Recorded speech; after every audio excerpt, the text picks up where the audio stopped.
Well, we are back with another one of these videos. If you're not aware of what this series is, this is the series where we take the Nintendo Switch, look at its games, and see what could potentially be going out of print soon, and try to inform you guys, the people that are Nintendo Switch fans, to buy the physical copy before it goes out of print and goes super expensive.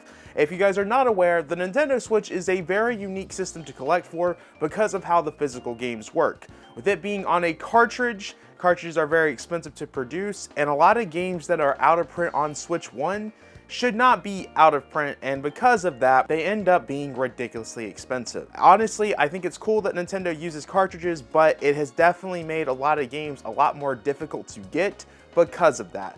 And I wanted to do one more of this because this will be part 10 in the series. I still don't know if we're going to continue the series after once the Switch 2 comes out, but we need to end it off on part 10 at the very least. So I have another 10 batch of games to show y'all. Now remember, this is just us speculating, this is not factual. I mean, we have been right in the past, but there's sometimes that we're wrong. So I don't want anybody in the comments telling me that they spent their entire savings on these Switch games because they thought it was going to be extremely valuable, because that's not what we're doing here. We're just trying to figure out what to get before it goes out of print so you guys have the opportunity to get these games at retail price. But before we start the top 10 list, I have to ask you guys, please consider subscribing to the channel. We are so close to 18,000 subscribers, and at the time of this video coming out, I'm actually heading to New York City to where we're filming the Switch 2 line in front of the Nintendo store, as we're going to be getting our Nintendo Switch 2 there in New York and film every day waiting in the line.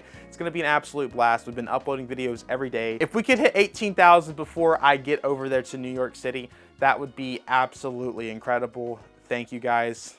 Onwards to the rare Switch games. First one on the list is going to be Bravely Default 2. Now I have this game on here for multiple reasons. The first big reason we should be talking about is how the fact that Square Enix is actually remastering the first Bravely Default game on Nintendo Switch 2. In fact, it is a launch title for the Nintendo Switch 2. And I think a lot of people are going to be new to the series and starting off with the very first game, as that's one a thing that people have been asking for quite some time. So I'm expecting to be a resurgence of so many Bravely Default fans coming out of nowhere once this game comes out. And once they complete the game, they're going to want to get Bravely Default 2 to continue this series. I especially expect to see Square Enix port over a Bravely 2nd at some point into the Nintendo Switch 2 life cycle. I think that is going to have a lot of people wanting to pick up Bravely Default 2, which is going to have this game probably go up because it's actually already out of print. It's just maintained the retail price. Another reason why this game is probably going to get harder to get a few years from now is due to the fact that Nintendo actually published this game. And at some point, people are going to want to get the whole Nintendo published set of Nintendo Switch games. Nintendo published a lot of weird third-party things, and they published a lot of Square Enix titles, such as Dragon Quest XI, Builders 1 and 2, and Bravely Default 2. And I think a lot of people are going to gravitate towards getting this game due to the fact that Nintendo published it, as in some forms people will consider this a first-party release in some forms due to the fact of Nintendo's involvement, its exclusive game to the Switch, and the fact that they published it. A few other factors go into this, but I feel like those are the two main reasons why this game is going to be really hard to get at some point, especially if, you know, they don't make a Switch 2 edition of this game, the whole game key card thing. There's so much that goes into this that will have people want to pick up this game. So I definitely recommend trying to get this one as soon as possible, maybe before the Switch 2 even comes out if you guys have the funds and are interested in this game. All right, next up is Suikoden. Now, this is one that recently just came out, and I wasn't 100% sure if I wanted to put this on the list.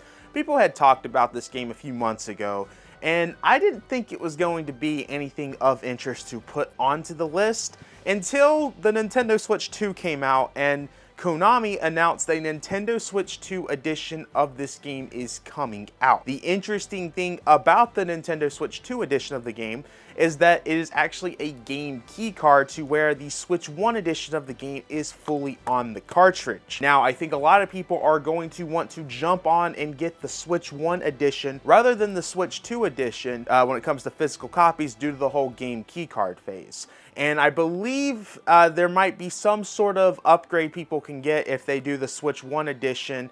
They can pay the difference to upgrade to get the Switch 2 visuals, all that good stuff. I think they said they weren't going to do that, but a lot of developers are changing their mind on that, because we saw with Hogwarts Legacy that was not supposed to have an upgrade path, and now it does. I expect Konami to probably do the similar thing here. I definitely think this is going to be one that people will gravitate to getting, especially the physical collectors out there that are against game key cards. They're going to jump onto getting the Switch 1 edition, since it's an actual fully on the cartridge game that people have been wanting. And like I said, it's a new release, so you can still get it for retail price. It sometimes goes on sale, and I expect once the Switch 2 edition comes out, Konami's probably going to stop with this, producing the physical release of this, and move towards on to Switch 2 games, for example. It's actually kind of interesting that Konami even did the physical release for this game, because we talked about it before. Konami doesn't typically do physical games.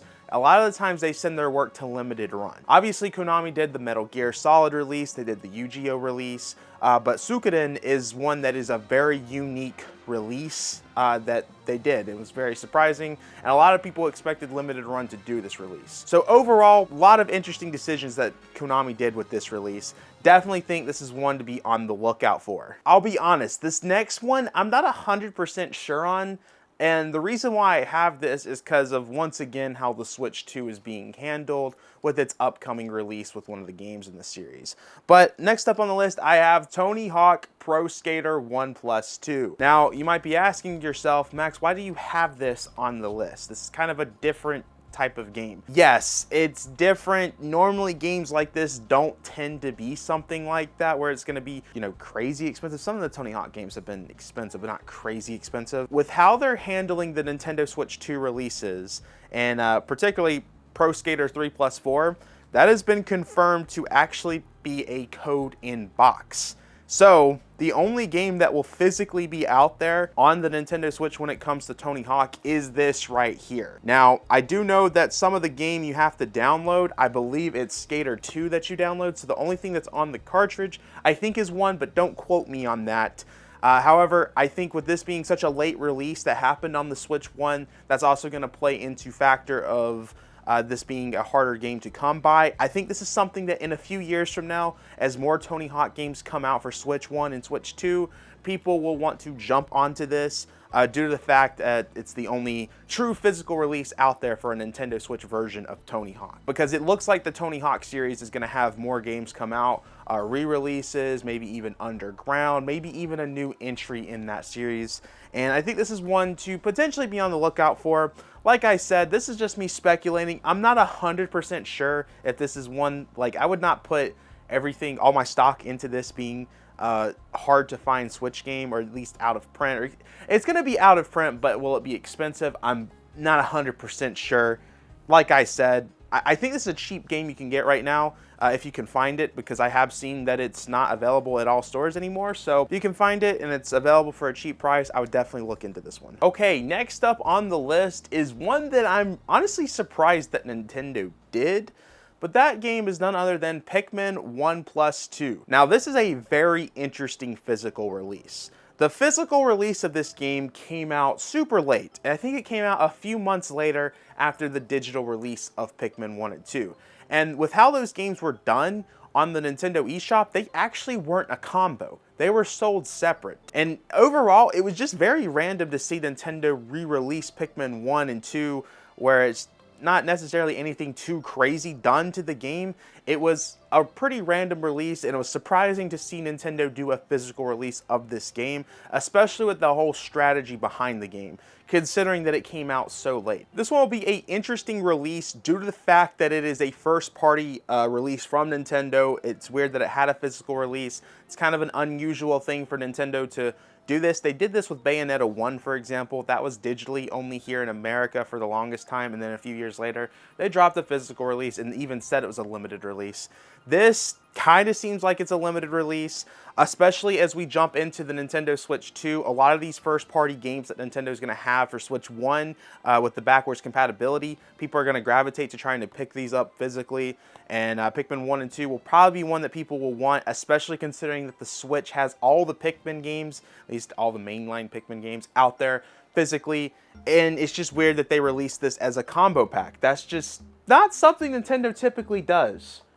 Very weird release. All right, next up I have on the list is Ori and the Blind Forest. In fact, you could put both Ori games here if you wanted to. I couldn't find my other copy. I know it's somewhere, but I looked at it for 1 minute and I gave up. Actually, I think I see it over there. I think both Ori games have the possibility of being something hard to find. And the reason why I say that is there is a lot of rumors going around when it comes to Moon Studios. They are talking about, in the rumors at least, probably remaking these games for the Nintendo Switch 2.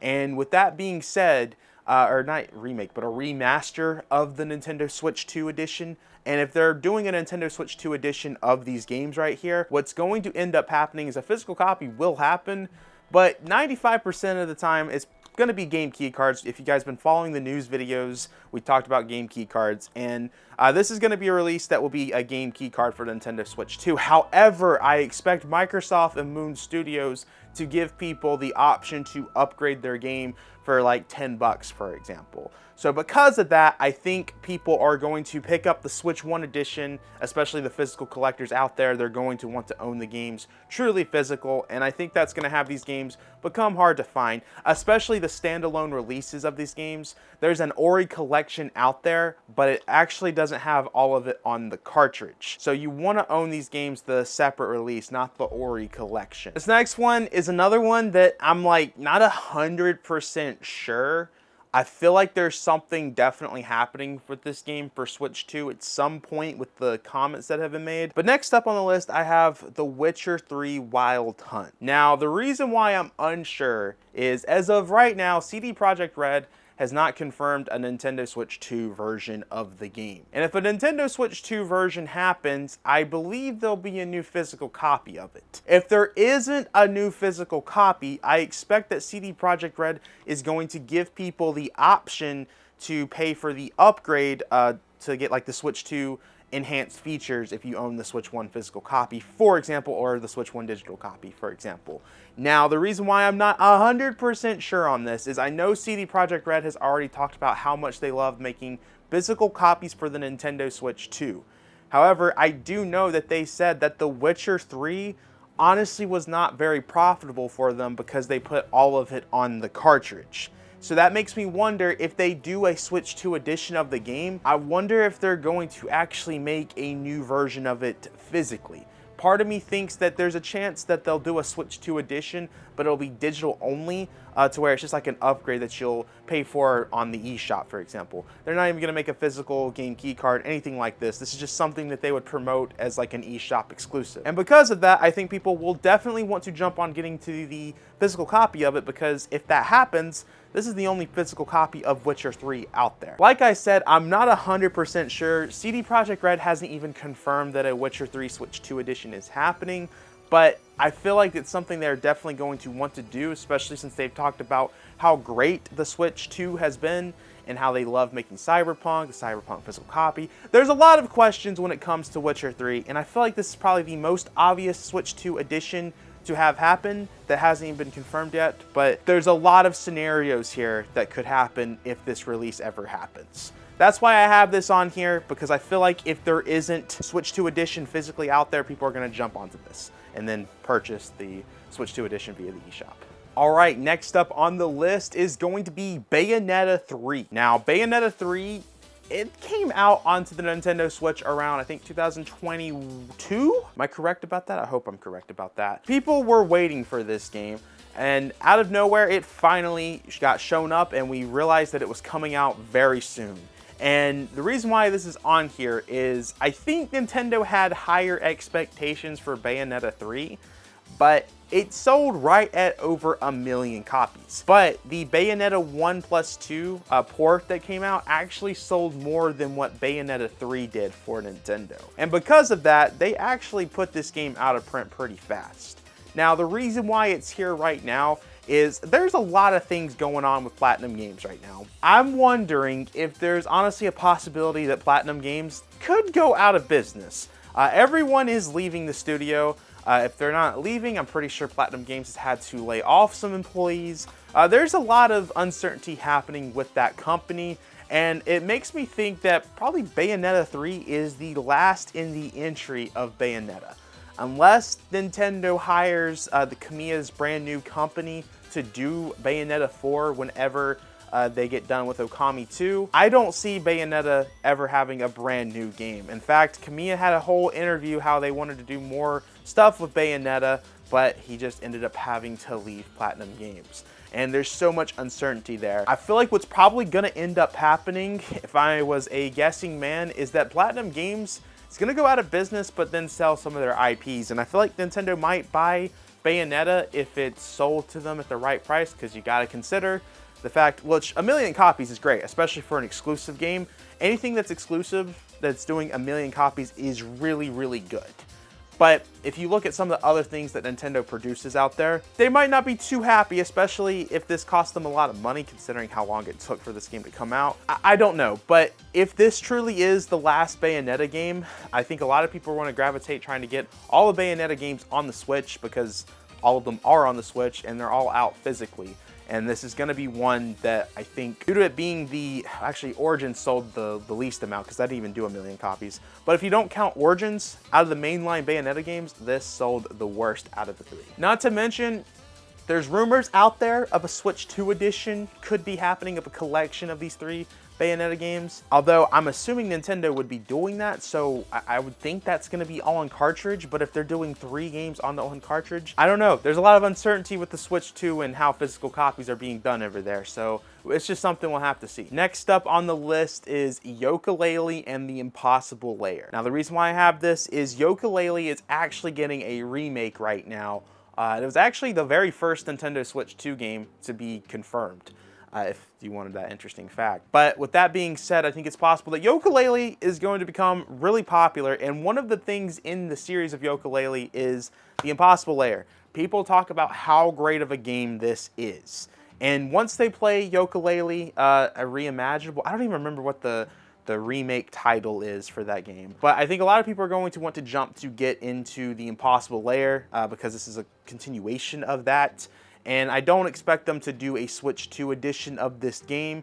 Don't expect to get re-released or anything like that. And I think a lot of people are going to want to jump to the physical copy, as we've talked about how Switch collecting works, how the cartridges work. This probably didn't get many copies printed out there, and it's a relatively cheap game to get as of right now. And I feel like it could go up due to the fact of the brand new Yokulele getting remade. This is one that I'm not 100% sure, but I'm just throwing it out there. Like I said, we speculate all the time with this. What we say is not factual, and this is one that I could see be something out there into the future. But whenever that remake happens, I think that's coming out later this year, so probably early next year. If something was to happen with this game, would be early next year. All right, another one on the list, It Takes Two. Once again, I have this game on the list because of the Nintendo Switch 2. If you haven't been following what's going on with Hazelight, they have actually confirmed that Split Fiction is coming out to the Switch 2. That will actually be a launch title for the Nintendo Switch 2. However, the physical copy for Split Fiction isn't even a game keycard. It is a code in the box, which honestly does not make sense to me, especially considering that EA has Madden coming out and that's gonna be a game keycard. But point is, it is a code in the box. And I feel like It Takes Two is definitely going to get a Switch 2 version of the game. And what's probably gonna end up happening, as we talked about before, there'll be an upgrade path. However, there's not going to be a physical copy for It Takes Two if it comes out on Switch 2. It's probably going to be a code in box, or if it is a code in box and isn't that, it's going to be a game keycard. However, the Switch version, a majority of the game is actually on the cartridge. There is still a little bit that you have to download, but I think a lot of people are going to want to jump onto the Switch 1 physical copy, then do the upgrade via the eShop. Because this is a game that I could definitely see them upgrading, as it's a very popular game for the Switch, and everyone talks about how it looks on the Switch, and I'm sure with Joseph Fares being a big Nintendo fan, he wants It Takes Two to look a lot better than what it did on Switch 1. And with how popular, once again, that this is probably easy money for them to do, is make a Nintendo Switch 2 edition of the game, upgrade pack, whatever you want to call it. But I feel like that's not going to happen until probably later this year or early next year. But this is definitely one to be on the lookout for because of that, in my opinion. And for our final one in the top 10 series, well, I don't know if this is the final one, but this very well could be the last time I talk about a Switch 1 game when it comes to buy before it's rare, that type of thing, out of print. I feel like this one makes the most sense to put on here. It's one of the most random things that came out for Switch 1. Constantly got delayed, people thought the game got canceled, and then out of nowhere, it showed up at a Nintendo Direct. That game is Detective Pikachu Returns. I'll never forget when the sequel to Detective Pikachu got announced. It literally got announced at a Pokemon press conference leading up to the Detective Pikachu movie. And I told people that they announced this and no one believed me. I said that Detective Pikachu 2 was announced at like a movie press conference. They had it in front of all the news people over in Japan, and ever since that day, no one talked about Detective Pikachu 2 ever again. I think we jumped, let's see, 4 years later, the Nintendo Direct happens where you see Detective Pikachu there. And I was like, I told y'all this game exists. Yeah, the game is not good. There is so many problems with Detective Pikachu Returns. There's people memeing the game because there'll be cutscenes that just go on an infinite timeline where it's just constantly replaying until you do a decision. There's so many things wrong with this game. It also sold horrible everywhere. We have never really seen Pokemon games do really bad before, but this one did absolutely horrible for Game Freak. I don't even think it passed 1 million copies. It sold horrible everywhere. No one was interested in this because the whole Detective Pikachu phase kind of died out by the time this game came out. It came out literally way too late into the cycle. And yeah, I think because of that, this is going to be something like probably later as we get through the Switch 2, probably halfway through the Switch 2 cycle. I feel like when people start collecting the Switch 1 games, this will be one that really spikes up in value because there's not many copies of it out there. I'm not going to say there's not many copies, but it didn't sold well, so it went out of print fast. I definitely would look into getting this one. Like I said, crazy story surrounding this game's development, and very surprised that in general it came out because I thought for sure it was getting canceled. Not to mention, like I said, first party Nintendo release, or at least Nintendo published it, so that's another reason why this is going to be one for y'all to look out for, since it's kind of like the more obscure, mediocre titles from Nintendo. Guys, that is it. That's all I have for you.